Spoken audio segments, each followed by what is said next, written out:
Alright, we're going to be cooking pinto beans today, and I use the same kind of bean, which is the pinto bean that my grandfather raised on his dryland farm in Arroyo Seco.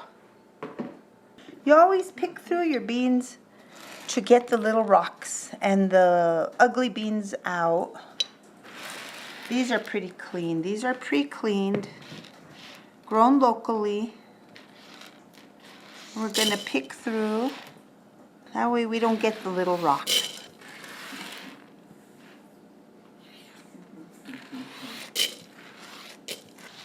The pot that I'm using today is a micaceous bean pot that I made. And this is made from our local clay from up in the mountains. It has a lid and it's stovetop ready. When I'm done making these bean pots and they're fired and they come through the firing, then they're ready to go on the stovetop.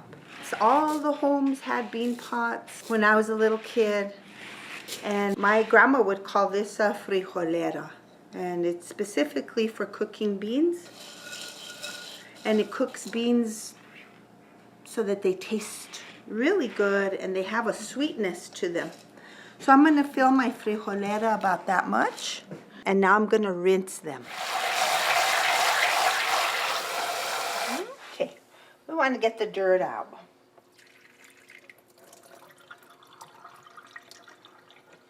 Okay, then we cover the beans.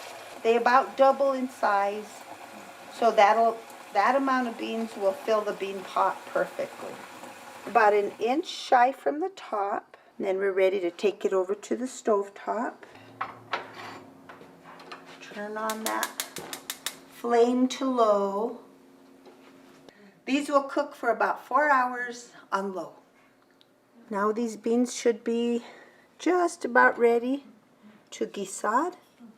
They've been cooking nice for about 3 hours. They look good. They're really cooked nicely, soft. They have a nice broth.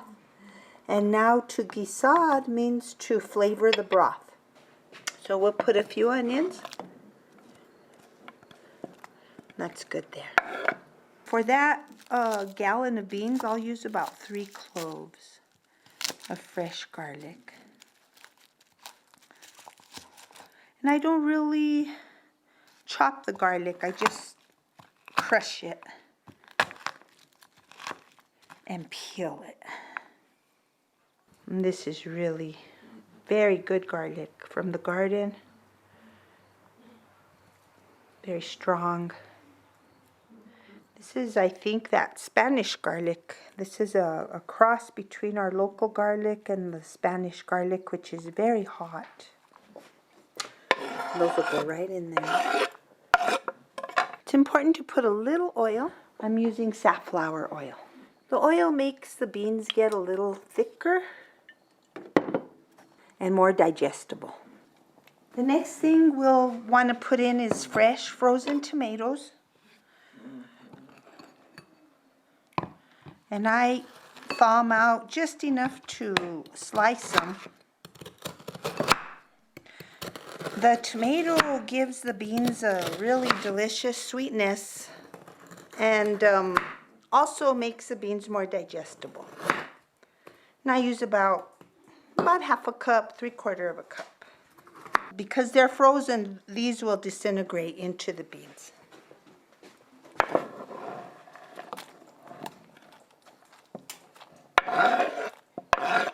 Nice.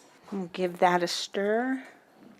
The final delicious touch will be to add the chimaha, the fresh chimaha that's now dried, that we pick in the springtime during Lent. Okay. So in northern New Mexico, the chimaha is usually ready during Holy Week.